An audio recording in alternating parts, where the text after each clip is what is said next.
Hello friends, అందరూ ఎలా ఉన్నారు? బాగున్నారా? ఈరోజు వీడియోలో సిల్క్ థ్రెడ్ బ్యాంగిల్స్ అనేవి చేసుకుంటున్నాను. అవి ఎలా చేసుకున్నాను అనేది మీతో షేర్ చేసుకుంటున్నాను. ఇంకా నేను ఇక్కడైతే క్రాఫ్ట్ సామాన్లు అయితే తీసుకున్నాను. మీ దగ్గర ఇలాంటి ప్లాస్టిక్ బ్యాంగిల్ లేకపోతే కనుక మీ దగ్గర ఉన్న ఓల్డ్ బ్యాంగిల్స్ని గమ్ముతో కానీ ఇలా నేనైతే ఇక్కడ ఫ్యాబ్రిక్ గ్లూతో అంటించి చూపిస్తున్నాను. మీ దగ్గర గ్లూ గన్ ఉంటే దాంతో అంటించేసుకోండి, బాగుంటుంది. ఇంకా ఇప్పుడు వచ్చేసి నేను ఎలా చేసుకుంటున్నాను అనేది ఈ వీడియోలో మీతో షేర్ చేస్తున్నాను అనమాట.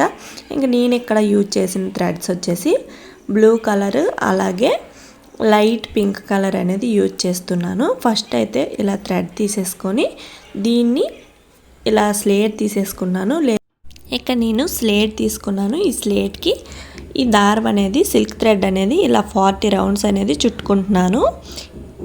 ఈ పింక్ కలర్ అనేవి మనకు 3 అయితే సరిపోతాయి. అలాగే బ్లూ కలర్వి 4 అనేవి ఇలా చుట్టేసుకోవాలి 40 రౌండ్స్తో. తర్వాత ఇలా చుట్టుకున్న తర్వాత మనం కట్ చేసుకున్న దగ్గర ఫస్ట్ గ్లూ అప్లై చేసుకొని తర్వాత కట్ చేసుకోవాలి.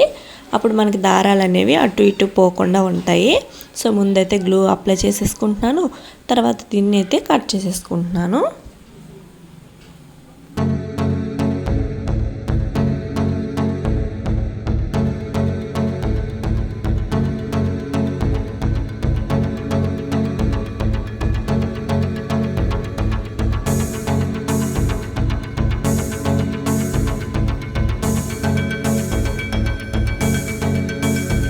ఇంక ఇప్పుడు కట్ చేసుకొని అన్ని థ్రెడ్స్ సమానంగా ఉండేటట్టు చూసుకొని ఇంకెక్కడ కూడా కొంచెం గ్లూ అప్లై చేసుకొని మరొకసారి ఇలా ప్రెస్ చేసేసుకొని కొంచెం డ్రై అవనివ్వాలి. ఈలోపు మిగిలినవన్నీ మనం దారాలన్నీ తీసేసుకుందాము.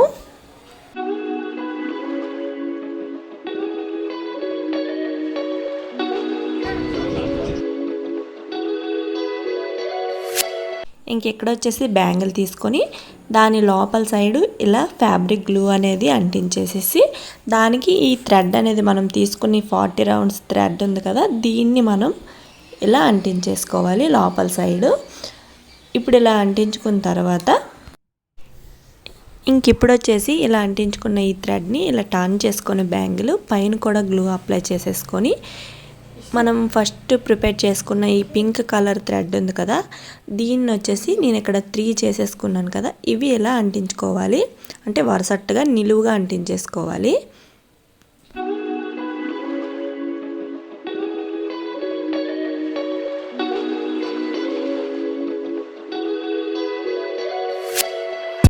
ఇలా అంటించేసుకున్న తర్వాత పైన కూడా కొద్దిగా గ్లూ అంటించేసుకొని మనం ఫస్ట్ చుట్టుకున్న ఈ బ్లూ థ్రెడ్ని ఒకసారి పైనుంచి పోనిచ్చి సెకండ్ రౌండ్ నుంచి సైడ్కి ఉన్న పింక్ థ్రెడ్ని పైకి వేసేసి మిడిల్లో ఉన్న పింక్ థ్రెడ్ని బ్యాంగిల్ పైన ఉంచుకోవాలి. తర్వాత నెక్స్ట్ వచ్చే రౌండ్లో మిడిల్లో ఉన్న పింక్ థ్రెడ్ని పైకి వేసేసి సైడ్లో ఉన్న థ్రెడ్ని బ్యాంగిల్ పైన ఉంచుకోవాలి. సేమ్ ప్రాసెస్ని బ్యాంగిల్ మొత్తం రిపీట్ చేసేసుకోవాలి. ఈ బ్లూ థ్రెడ్ మనకు అయిపోయేటప్పటికి ఆ బ్లూ థ్రెడ్ అనేది లోపల పక్కకి ఉండేటట్టు చూసుకొని గమ్మునేమో అప్లై చేసేసుకోవాలి. మళ్ళీ ఆ థ్రెడ్ ఎక్కడైతే ఎండ్ అవుతుందో అక్కడి నుంచి స్టార్ట్ చేసేసుకొని మళ్ళీ సేమ్ ప్రాసెస్ అనేది రిపీట్ చేసుకుంటూ బ్యాంగిల్ మొత్తం కూడా సిల్క్ థ్రెడ్తో కవర్ చేసేసుకోవాలి.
ఇలా బ్యాంగిల్ మొత్తము అయిపోయినాక లాస్ట్లో ఆ బ్లూ థ్రెడ్ ఉంది కదా, దాన్ని లోపలికి ఉండేటట్టు గ్లూతో అంటించేసుకోవాలి.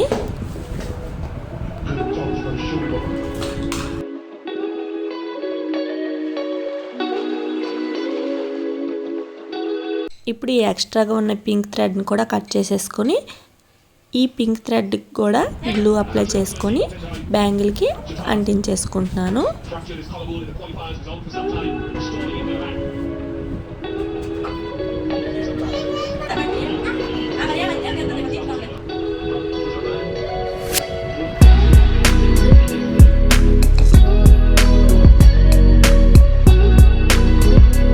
ఇప్పుడు ఈ అంటించుకున్న ఈ సిల్క్ థ్రెడ్ గాజు పైన ఉంది కదా, దాన్ని కవర్ చేయడానికి ఒక 10 రౌండ్స్తో ఇలా సిల్క్ థ్రెడ్ తీసుకొని దాని లోపల నుంచి గ్లూ అంటించేసుకొని ఇలా చుట్టుకుంటున్నాను.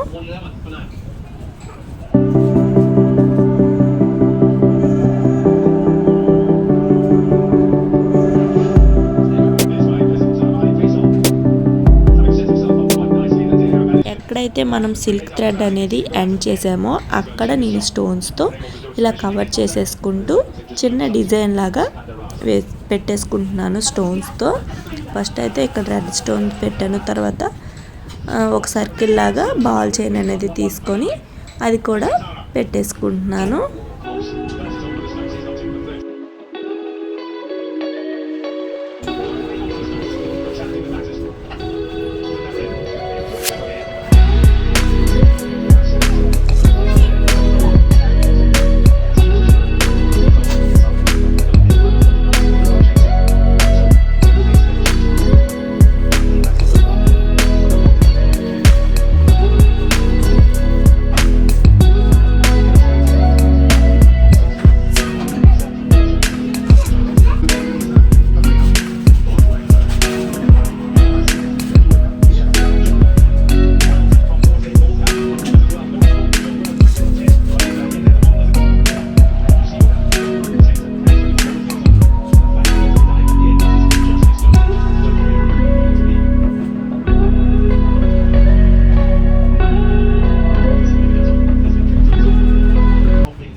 ఇంకా లాస్ట్ అయ్యేసరికి నా కొడుకు కూడా నాకు హెల్ప్ చేయడానికి అయితే వచ్చాడనమాట. ఇంకా తొందరగా అయిపోతుంది నా bangle.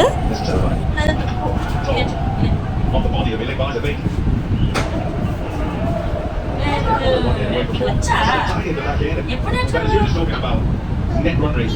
And whilst I'm at the front of a tournament, you don't know what's going to happen. But it's little moments, little things that perhaps you don't go for what you should. And sometimes it just feels like you don't finish off that 10, 15, 20 extra runs, give it away, and you suffer. So at the end of the tournament, when you're now having to chase something because you're not going to get there, simply because your net run rate isn't quite good enough. So you're thinking that side. Because on the way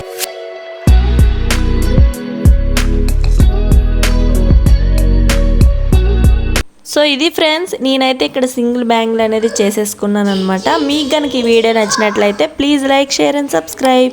thank you for watching. Bye bye friends.